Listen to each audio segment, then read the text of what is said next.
and look into that and go from there. You don't have to cover everything. Don't listen to the proponents. Always like to come back and say, well, what about this, and this? And your answer will be, well, I'll get to that in due time, but what about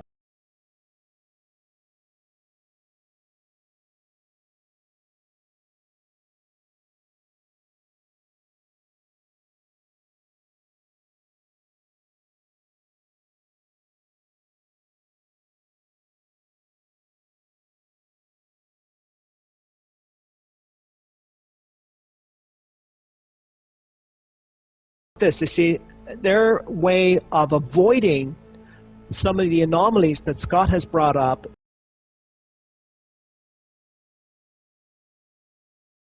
would be to say, well, okay, well, what about this? And so they try to cover. They don't have a response to Scott's work.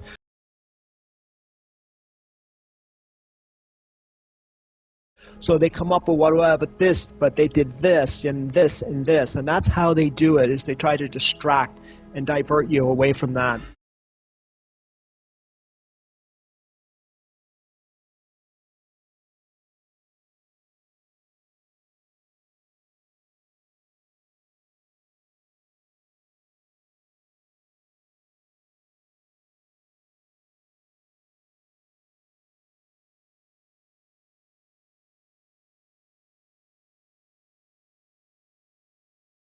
Okay, 17, what's out there in the distance on a hillside in the field of view of the camera? Camera's pointing at it. Oh, I bet that's the What's out there in the distance? Which hill? Let me see where. That's the flag, I bet. On the charge. Yeah, but it's all. You're looking right at it, but it's only 10 meters away. Okay, it's hanging in front of the hills. That's the You're problem. looking right at the flag. Okay, it's hanging in front of the hills. We thought we had an artifact or something like that. Okay, press on.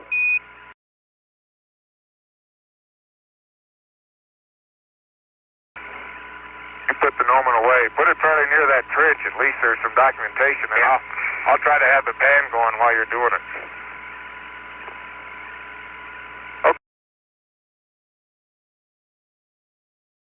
Okay, Houston. Which way you can drive out of here? I'm driving out of here left or right.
It is an honor to be here in Australia to help celebrate the 25th anniversary of the landing on the moon.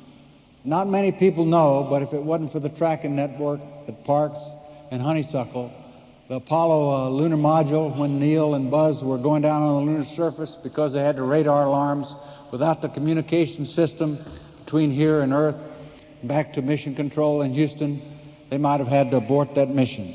So I think you can be very proud of the contributions that Australia has made in those days and continues to make today, and I'll try to mention some of those about your participation in exploration of space. First thing you do to go to the moon is you have this big rocket. It's 110 meters long, and the engines in the back put out fire and smoke and noise, and the whole vehicle shakes. And it's a very long, long rocket, but on the tippy top of this particular one, there are three very nervous individuals. Charlie Duke, Ken Mattingly, and I, and we were on our way to the moon on Apollo 16, about 22 years ago. And when you're going to the moon, if you're a normal person, you start to think, maybe I've bitten off more than I can chew here.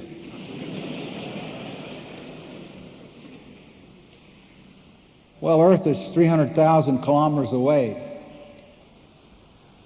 And when we got out on the moon, we're wearing a pressure suit that we practiced with on Earth for 5, 6, 7 hours, running around, picking up rocks and setting up science stations to practice. Weighed about 155 kilograms. On the moon, in 1/6 gravity, it weighed 1/6 of that.